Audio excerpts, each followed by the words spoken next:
So normally, I don't play horror games. I can watch other people play them no problem, but I'm a pretty big sissy when it comes to being the person behind the controller. I think the last time I played a scary game was in 2014 and I was playing Outlast, and I kinda quit before I even made it to the basement for the first time. But I received this game for free for a review, so I persevered for the sake of the video.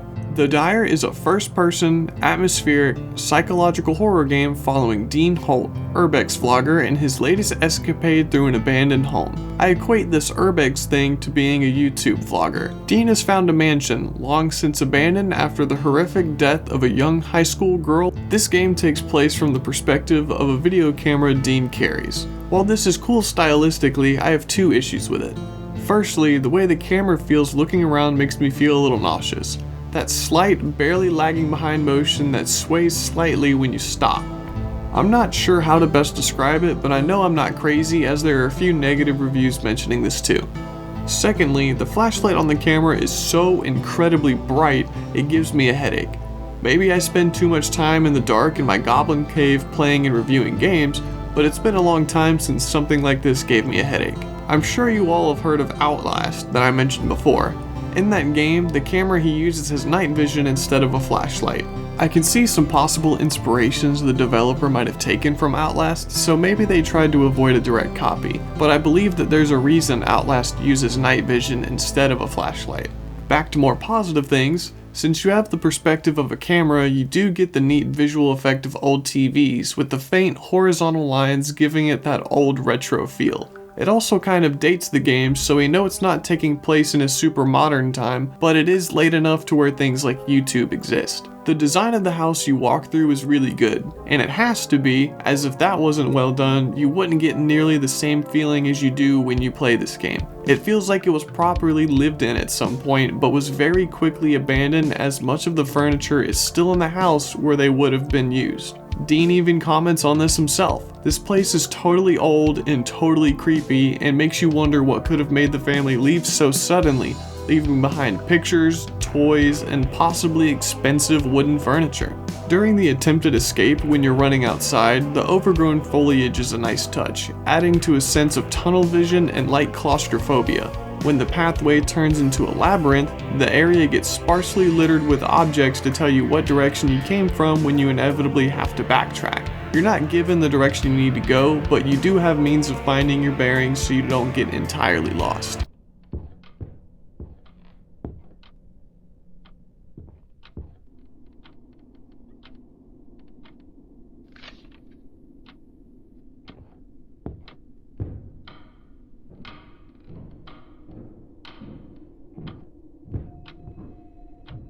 Did you hear that?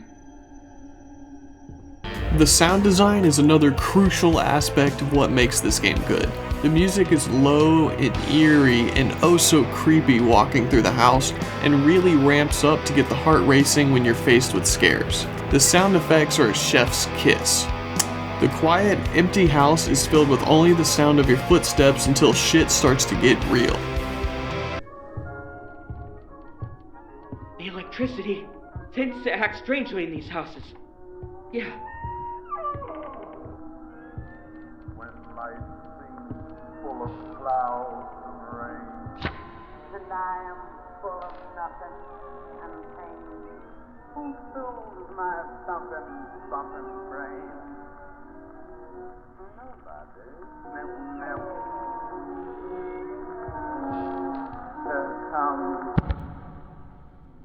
The ticking of the clock, disembodied footsteps, sudden shrieks of sound when a scare is revealed all really add to the experience and raise the hairs on my arms and give me goosebumps. It's very clear the developer has done their horror research before making their game. There's not many mechanics to talk about as this game is mostly walking, but nevertheless, here we go. Equipped on your camera is a flashlight that you turn on and off with F. Most times when you're reading a lore letter, you'll have to turn the flashlight off because it shines directly onto the paper, turning your screen into a big white flashbang. You can press shift to run. It's always stressful knowing that a scary game has a run button. Press E to interact with things, such as opening and closing containers and doors. There will be lore left on paper like I mentioned, and you just click those to interact. That about sums up the mechanics. Now on to the story. close the video here if you don't want any spoilers. As mentioned before, you play as Dean, a student on vacation from school with a hobby for exploring abandoned places for online clout. He catches wind of a mansion that's been abandoned for a while after the tragedy of the Reed family. An important note before we continue, this game mentions a specific act of self-harm that I will not name for fear of my channel getting shadow banned. You can probably guess what it is, so we'll leave it at that. Early in the house, we find a chlorpromazine prescription. For those like me who don't know what this is or how to pronounce it, it is a medication used to manage and treat schizophrenia, bipolar disorder, and acute psychosis. So Diane was bad enough for them to know that there was a problem, but they decided to drug her up instead of something like therapy. Maybe at the time the family lived there, mental health was more taboo than it is nowadays. She was being bullied at school, and this was at first believed to be the reason behind her psychotic breaks, but she eventually fell ill. It's not described what she was diagnosed with, but it was causing her much physical pain and deformities. They brought the doctor back in, and he claimed whatever illness she had begun to recede, and Diane, who was previously described as mentally unwell and animalistic, looked her father in the eyes and smiled. Not a pure smile, happy that she was recovering, but the wide, toothy smile of something that wasn't Diane. A smile that says she's outsmarted them. In later notes, the father curses the doctor, saying he's completely wrong. Diane's condition isn't improving. Her bones are growing and contorting, and she's in so much pain she barely moves all day. She's starting to behave strangely and aggressively, throwing furniture, and once pushed her father to the ground, knocking him unconscious. One night, she was standing over her little brother, making sounds like she was choking. Other times, she stood in the corner of the room, fixated on something no one else could see. It's at this point that the father has started locking Diane in a small room, completely afraid and ashamed of her. She emits horrible, unnatural sounds that no human can replicate. They should have called a priest at that point. As you progress, you find notes from the little brother, who doesn't seem to understand the unnatural forces at play here. He describes the cruel and inhumane treatment his sister receives. She's undergone so many deformities, the neighbors wouldn't be able to recognize her anymore. He can't take hearing her screams from the room anymore, so one night he plots to let her out. The next note we find is from the mother's perspective. She tells of Diane's act of self-harm. She says the house is oddly quiet, but feels like she can sometimes hear her daughter's screams. The younger brother, Cody, hasn't said a word since. After that, we find a long note from the father to his brother, and to keep it short, he shares that he has been somewhat cold to Diane her whole life, as was her mother.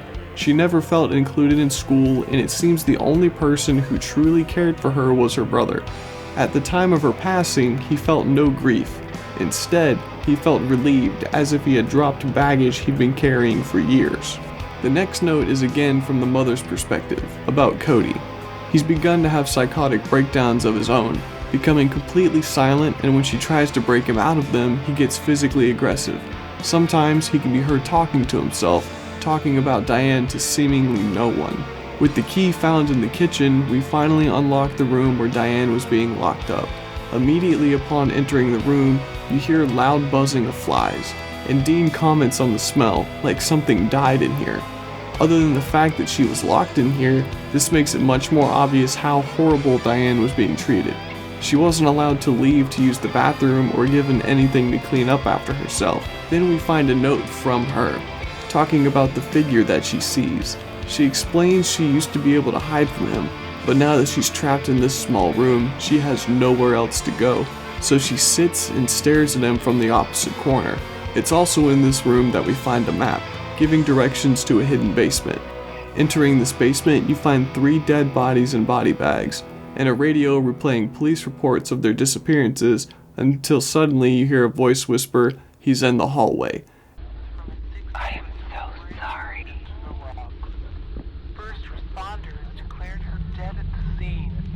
The tragedy is being investigated as a possible suicide. Julia, He is in the hallway. said she has been battling depression for a long time. And it's at this point, the secret being found, that the game really picks up.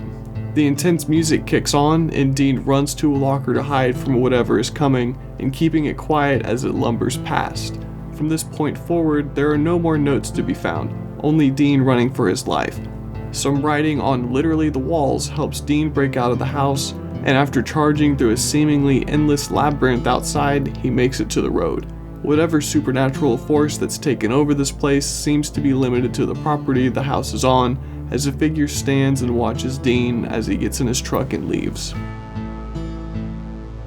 Now, what if I told you that the happenings of this house Dean sees are a figment of his imagination? Recall the book from the beginning of the game, Edgar Allan Poe's The Raven, the story of a man who cannot get over the loss of his lover, Lenore, and gets visited by a raven that will remind him of his loss evermore. It just so happens that Dean has lost his lover as well. Just a few months ago before the incident, she had been asking him to take her to the specific location he visits within the game. Either as a form of punishment and repentance, or an attempt to honor her memory, he decides to go to this place alone. Now, remember the note found in the fridge, saying not to believe what you see. It's entirely possible that Dean is experiencing a kind of psychotic breakdown himself, or some kind of drug-induced paranoia. We know Dean uses because when in the basement, if you are caught by the big guy lumbering past the locker he's hiding in, we see a police report stating that he passed from an OD. You're probably wondering, well, if he got caught, wouldn't it be a murder? I then offer you the thought that this figure is a symbol, in the same way that the Raven is in Poe's story. Remember how Diane could see him in the room, but no one else could? It's because he was a figure or voice in her head telling her to hurt herself, perhaps because she was in so much pain she wanted it to end. So when Dean gets caught, he in turn finds a form of relief through drugs, but as we know, he takes too much, and whether or not that's on accident is up for interpretation. Thank you to the developer for helping me fill in some of the missing gaps that I missed during my playthrough. In conclusion, though I am not a horror game enjoyer, this one was objectively pretty good. Did I have fun? Not really. Playing horror games is not my idea of fun, but I wanted to offer a review since the developer reached out to me and asked and offered me a free Steam key. With some adjustments, this game could go from good to great. Other than my previous complaints, my only other gripe is there are no cutscenes in the beginning during character dialogue or exposition. Instead, you get a black screen to look at while you listen. Even a static picture would be better. The rest of the game, however, is good. In addition to my previous praises, the scares are paced really well. You get a good balance of almost peaceful quiet and scare. You're given lore letters as you progress, and these moments offer a feeling of safety in addition to the exposition while still adding to the horror of the situation. And that's all I have for this video. It's going to be a long time before I play a horror game again, so I hope you enjoyed this one. Take care, and I'll see you guys next time.